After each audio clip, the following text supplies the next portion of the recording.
नमस्कार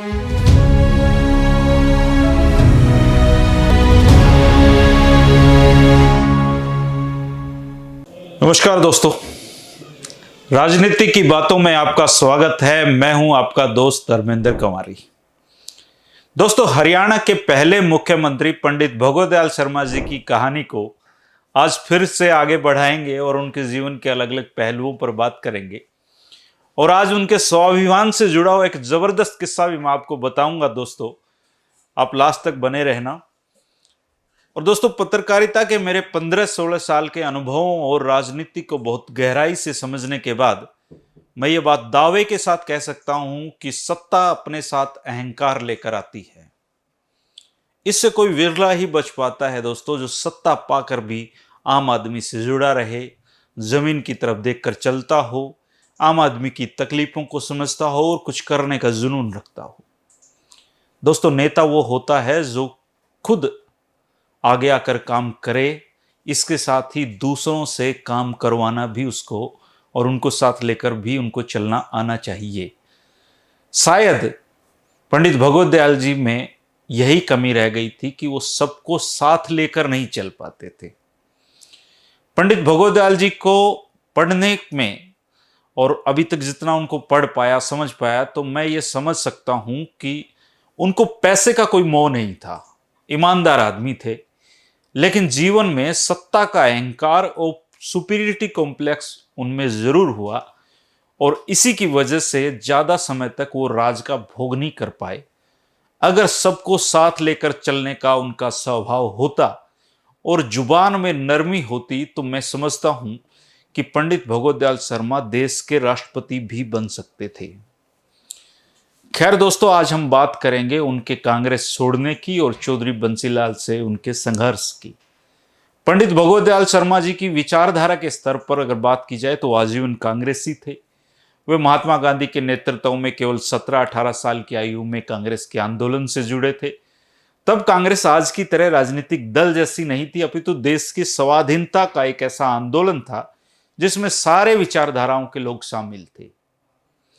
देश की आजादी के बाद देश की सत्ता कांग्रेस के हाथों में आ गई और अब कांग्रेस का पूर्ण रूपेण राजनीतिक दल बन गया और पंडित जवाहरलाल नेहरू कांग्रेस के एक छत्र नेता थे। पंडित जवाहरलाल नेहरू के करिश्माई व्यक्तित्व, आजादी के आंदोलन में उनकी भूमिका, राष्ट्रीय और अंतर्राष्ट्रीय स्तर पर उनकी सर्वस्वीकारिता के चलते उनके नेतृत्व को चुनौती देने की उस वक्त कल्पना भी नहीं की जा सकती थी। इसलिए मई 1964 में उनके निधन तक कांग्रेस लगभग अक्षुण्ण रही, मौजूद रही और लाल बहादुर शास्त्री के प्रधानमंत्रित्व काल में भी कांग्रेस संगठित रही। लेकिन 1966 में श्रीमती इंदिरा गांधी के प्रधानमंत्री बनने के बाद कांग्रेस में जिस तरह का वातावरण बना, उसकी परिणति ये हुई कि 1969 में कांग्रेस का विभाजन हो गया। अगर बात पंडित भगवत दयाल जी की जाए तो नेहरू कांग्रेस यानी कि 1947 से 1964 और शास्त्री और कांवराज जी की कांग्रेस 1964 से 1966 तक वे पूरी निष्ठा, समर्पण और ईमानदारी से जुड़े रहे। आजादी के आंदोलन और आजाद भारत में मजदूर आंदोलन में उनकी अग्रणी भूमिका थी और पंडित जी के व्यक्तित्व व विचारों की बनावट कुछ ऐसी थी कि वो समझौतावादी नहीं थे। जबकि दूसरी ओर कांग्रेस का चरित्र बदलने लगा था और इंदिरा जी को बहुत जल्दी थी कांग्रेस को इंदिरा कांग्रेस बनाने की। और इसमें पंडित जी जो इंदिरा गांधी को इंदिरा कहकर बोलते थे, वहां पर उनकी कोई जगह नहीं थी। पंडित जी के कांग्रेस छोड़ने में ज्यादा बड़ी भूमिका हरियाणा की राजनीति से जुड़ी हुई थी और श्रीमती इंदिरा गांधी जी उनके स्नेहिल व्यक्तिगत संबंध थे। लेकिन इंदिरा जी ये बिल्कुल नहीं चाहती थी कि पंडित भगवत दयाल हरियाणा के मुख्यमंत्री बने। लेकिन अपने राजनीतिक कौशल, मोरारजी के सहयोग और विधायकों के समर्थन से पंडित जी पहली बार नवंबर 1966 में और फिर 1967 के विधानसभा चुनाव के बाद मुख्यमंत्री बन गए। किंतु मार्च 1967 के अंतिम दिनों में उनकी सरकार का पतन हो गया और राज्य में राव वीरेंद्र सिंह के नेतृत्व में पहली गैर कांग्रेसी सरकार बनी। मगर 7.5 महीने में ही भानुमति का कुनबा बिखर गया और राव साहब की सरकार भी दल बदलुओं की करतूतों से गिर गई और 1968 में फिर मध्यावधि चुनाव हुए।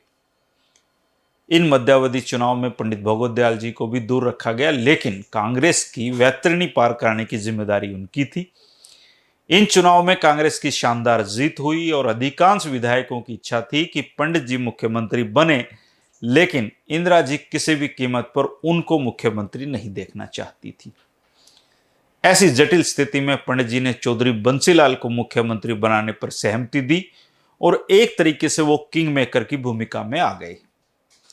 पंडित जी को यह उम्मीद थी कि बंसीलाल उनकी इच्छाओं का सम्मान करेंगे, उनके एजेंडे को लागू करेंगे। कुछ समय तक चौधरी बंसीलाल ने एक पूरे आज्ञाकारी शिष्य की तरह यह काम किया, लेकिन चौधरी बंसीलाल की फितरत भी नहीं थी कि वो किसी के रिमोट कंट्रोल में रहें, इसलिए दोनों में टकराव तो होना ही था। गुरु और शिष्य के संबंध बिगड़ गए और दिल्ली के कांग्रेसी नेताओं ने बंसीलाल जी को इतनी ताकत दी कि उनके लिए अब पंडित जी का कोई महत्व नहीं रह गया था।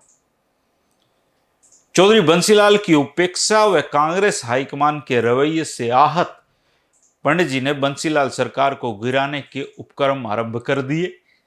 कांग्रेस आला कमान सब समझ रहा था, इसलिए चौधरी बंसीलाल के कहने पर इंदिरा जी ने पंडित जी को राज्यसभा में भिजवा दिया ताकि उनका हरियाणा की राजनीति में हस्तक्षेप न रहे।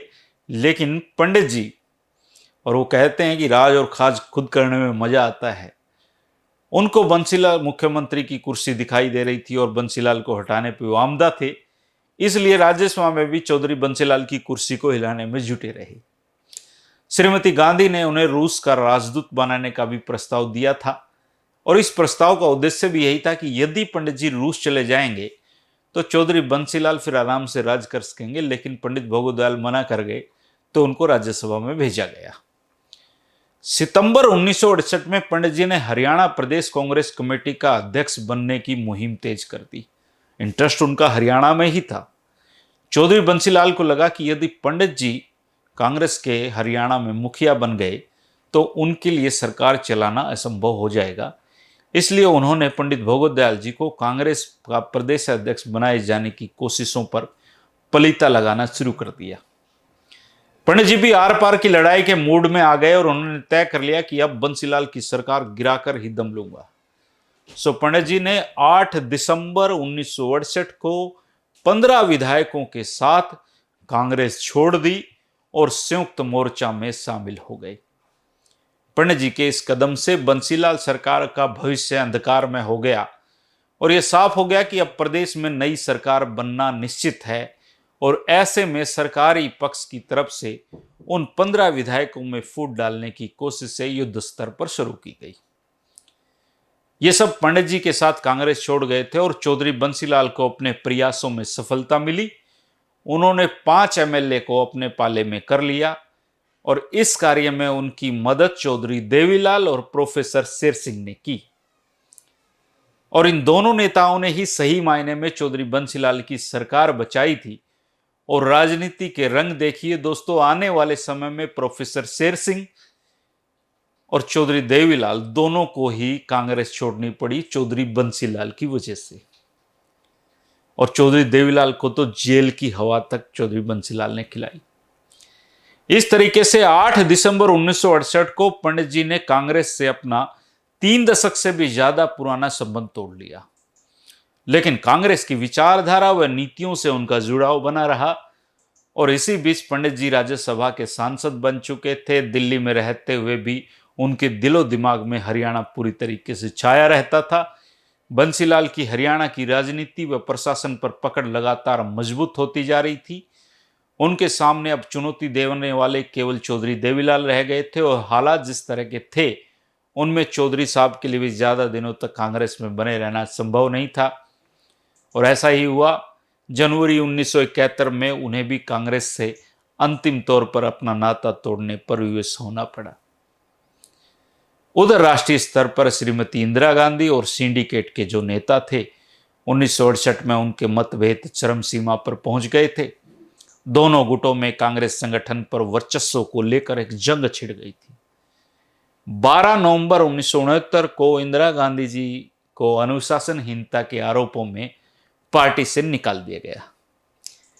इंदिरा जी ने कांग्रेस आई के नाम से अलग कांग्रेस पार्टी बना ली और अखिल भारतीय कांग्रेस कमेटी के 705 सदस्यों में से 446 सदस्यों ने इंदिरा जी के साथ जाने का फैसला किया। सिंडिकेट के नेताओं ने अपनी कांग्रेस को कांग्रेस ओ अर्थात संगठन कांग्रेस का नाम दे दिया। 13 फरवरी 1969 को कांग्रेस ने पंडित भगवदयाल शर्मा को 6 साल के लिए कांग्रेस पार्टी से निष्कासित कर दिया और कांग्रेस पार्टी के संविधान के मुताबिक निष्कासन की प्रक्रिया जो अपनाई गई थी उसका ज्यादा महत्व इसलिए नहीं था क्योंकि पंडित जी तो दिसंबर में ही कांग्रेस छोड़ गए थे। पंडित जी के संबंध में क्योंकि सिंडिकेट के नेताओं से उनके हमेशा अच्छे संबंध थे, इसलिए वो कांग्रेस ओ में शामिल हो गए और सिंडिकेट के नेताओं में अग्रणी मोरारजी देसाई से तो पंडित जी के रिश्ते सदैव ही आत्मीयतापूर्ण थे। विभाजन पूर्व कांग्रेस में देसाई ने हमेशा ही अपना समर्थन, सहयोग और आशीर्वाद पंडित जी के साथ रखा था। पंडित जी को संगठन कांग्रेस की नेशनल वर्किंग कमेटी में शामिल किया गया था। यह कमेटी ही दल के नीतिगत निर्णय लेती थी और इसमें सिंडिकेट के तमाम बड़े दिग्गज नेताओं में से चुनिंदा लोगों को शामिल किया गया था। 1976 तक पंडित जी राज्यसभा के सांसद रहे थे और राज्यसभा में रहते हुए भी उनके दिलो दिमाग पर हमेशा हरियाणा और चौधरी बंसीलाल छाए रहते थे। 1971 में हुए भारत पाक युद्ध के बाद श्रीमती इंदिरा गांधी का राजनीतिक रूप से डंका देश में बज रहा था और भारत पाक युद्ध में भारत की शानदार विजय व निर्माण से उनकी कीर्ति आकाश को छूने लगी थी। हरियाणा में चौधरी बंसीलाल ने इंदिरा जी व कांग्रेस की लोकप्रियता का लाभ उठाते हुए 1972 में ही विधानसभा के चुनाव करवा लिए और विधानसभा का कार्यकाल उस 1 साल का पड़ा था, लेकिन इस रणनीति का उनको लाभ मिला और कांग्रेस 81 में से 52 सीटों पर विजयी रही और एक बार फिर से चौधरी बंसीलाल हरियाणा प्रदेश के मुख्यमंत्री बने। संगठन कांग्रेस ने इस चुनाव में केवल 24 सीटों पर चुनाव लड़ा था, लेकिन 12 सीटों पर जीत हासिल हुई थी। संगठन कांग्रेस ही राज्य विधानसभा में मुख्य विपक्षी दल बनकर उभरी थी। संगठन कांग्रेस के विजय प्रत्याशियों की अगर बात की जाए तो चौधरी रिज्जक राम इसमें थे, चौधरी हरिद्वार लाल जी इसमें थे, चौधरी दल सिंह इसमें थे, महंत श्रीनाथ जी इसमें थे और चौधरी दल सिंह संगठन कांग्रेस के प्रदेश अध्यक्ष भी होते थे। 1972 के विधानसभा चुनाव के बाद चौधरी बंसीलाल काफी मजबूत स्थिति में थे और राज्य में अपनी एक खास शैली में वो शासन करने लगे थे, विकास की गंगा बहाने लगे थे। उनको हरियाणा का विकास पुरुष कहा जाने लगा था और पंडित जी निरंतर उनकी नीतियों व कार्यशैली का विरोध करते थे। उन्होंने चौधरी बंसीलाल की सरकार के खिलाफ भ्रष्टाचार और तनावपूर्ण जो उनका व्यवहार था उस पर गंभीर आरोप लगाने शुरू कर दिए, उनको संसद में उठाया। राष्ट्रीय महोदय को भी ज्ञापन देकर जांच कराए जाने की मांग की। लोकनायक जयप्रकाश नारायण द्वारा स्थापित जनतंत्र समाज सिटीजन फॉर डेमोक्रेसी ने भी आरोपों की जांच के लिए भारत के पूर्व न्यायाधीश श्री के सुब्बाराव की अध्यक्षता में एक जांच आयोग गठित किया। जनतंत्र समाज की दिल्ली शाखा के अध्यक्ष पंजाब के पूर्व मुख्यमंत्री भीमसेन सच्चर जी होते थे और 25 जून 1975 को जब देश में आपातकाल लागू हुआ तो हजारों विपक्षी नेताओं की तरह कांग्रेस सरकार के ने पंडित भगवदयाल शर्मा को भी गिरफ्तार कर नजरबंद कर लिया। आपातकाल की समाप्ति के बाद 1977 में तमाम विपक्षी दल कांग्रेस के खिलाफ एकजुट हुए और सभी दलों ने अपना अलग अस्तित्व समाप्त करके स्वयं को नवगठित जनता पार्टी में बदल दिया। काफी साथी जनता पार्टी के अस्तित्व के बारे में जानते होंगे। संगठन कांग्रेस भी जनता पार्टी का अभिन्न अंग बनी। जनता पार्टी ने पंडित जी को करनाल से लोकसभा क्षेत्र से पार्टी का प्रत्याशी बनाया और करनाल से रिकॉर्ड मतों से जीतकर पंडित जी जनता पार्टी के सांसद के रूप में लोकसभा पहुंचे। और अब आपको पंडित जी के स्वाभिमान से जुड़ा हुआ एक किस्सा बताता हूं दोस्तों। ये किस्सा सिसाना गांव के दादा रामस्वरूप जांगड़ा जी ने बताया था मुझे और वो उनके सुरक्षा अधिकारी रहे थे। अभी करीबन 100 साल के वो होने जा रहे हैं और बहुत स्वस्थ है, लेकिन यादाश्त बहुत गजब की उनकी है। वो बताते हैं कि पंडित जी हार्ट के पेशेंट थे, अमेरिका में ऑपरेशन कराना चाहते थे लेकिन जेब में पैसे नहीं थे, इमरजेंसी लगी हुई थी। दादा रामस्वरूप भी एक दिन उनसे मिलने चले गए और पंडित जी कोठी के लान में उदास बैठे हुए थे। देखते ही कहने लगे, भाई रामस्वरूप मेरे पास मत आया कर, ये लोग तुझे भी बर्खास्त करवा देंगे और मैं तेरी कोई मदद नहीं कर पाऊंगा। मेरी कोठी पर तो अब पंछी भी नहीं आते हैं। इतने में वहां एस.के. मिश्रा जी आ गए, जो पहले चौधरी बंसीलाल जी के प्रधान सचिव होते थे और अब चौधरी बंसीलाल के साथ रक्षा मंत्रालय में आ गए थे। उन्होंने पंडित जी को नमस्कार किया और फिर कहने लगे कि सर, एक बार रामस्वरूप को थोड़ा दूर भेज दो, आपसे जरूरी बात करनी है। पंडित जी ने कहा कि रामस्वरूप के सामने ही बात कर लो, ये तो घर के आदमी हैं। तो मिश्रा जी बोले कि चौधरी बंसीलाल आपको ऑपरेशन के लिए अमेरिका भेजना चाहते हैं, वो इसका तमाम खर्च भी देंगे, एक अन्य आदमी सहायक के रूप में आने जाने का खर्चा भी दे देंगे, आप जाकर ऑपरेशन करवा लीजिए। मिश्रा जी के मुंह से चौधरी बंसीलाल का प्रस्ताव सुनकर पंडित भगवत दयाल ने कहा कि मिश्रा जी, उसके पैसों पर सांस उधारी लूंगा क्या? वक्त आ गया तो छठी तक का वापस ले लूंगा। मिश्रा जी ने बहुत दुख महसूस किया। पंडित जी ने कहा कि भाई, जो मैंने कहा जाके बंसी को बता देना। पंडित जी अपने स्वाभिमान से कोई समझौता नहीं करते हैं और वो अमेरिका नहीं गए। बाद में बंसीलाल जी को यह सब बताया गया तो उन्होंने कहा कि पंडित जी की अपनी सोच है, मैं तो मदद ही करना चाहता था, उनकी ईमानदारी पर तो किसी को शक है ही नहीं। तो इस तरह के थे पंडित भगवत दयाल शर्मा। कुछ किस्से कहानियां और हैं दोस्तों उनकी राजनीति के, वो जल्दी पूरा करेंगे और तब तक के लिए आप बने रहिए।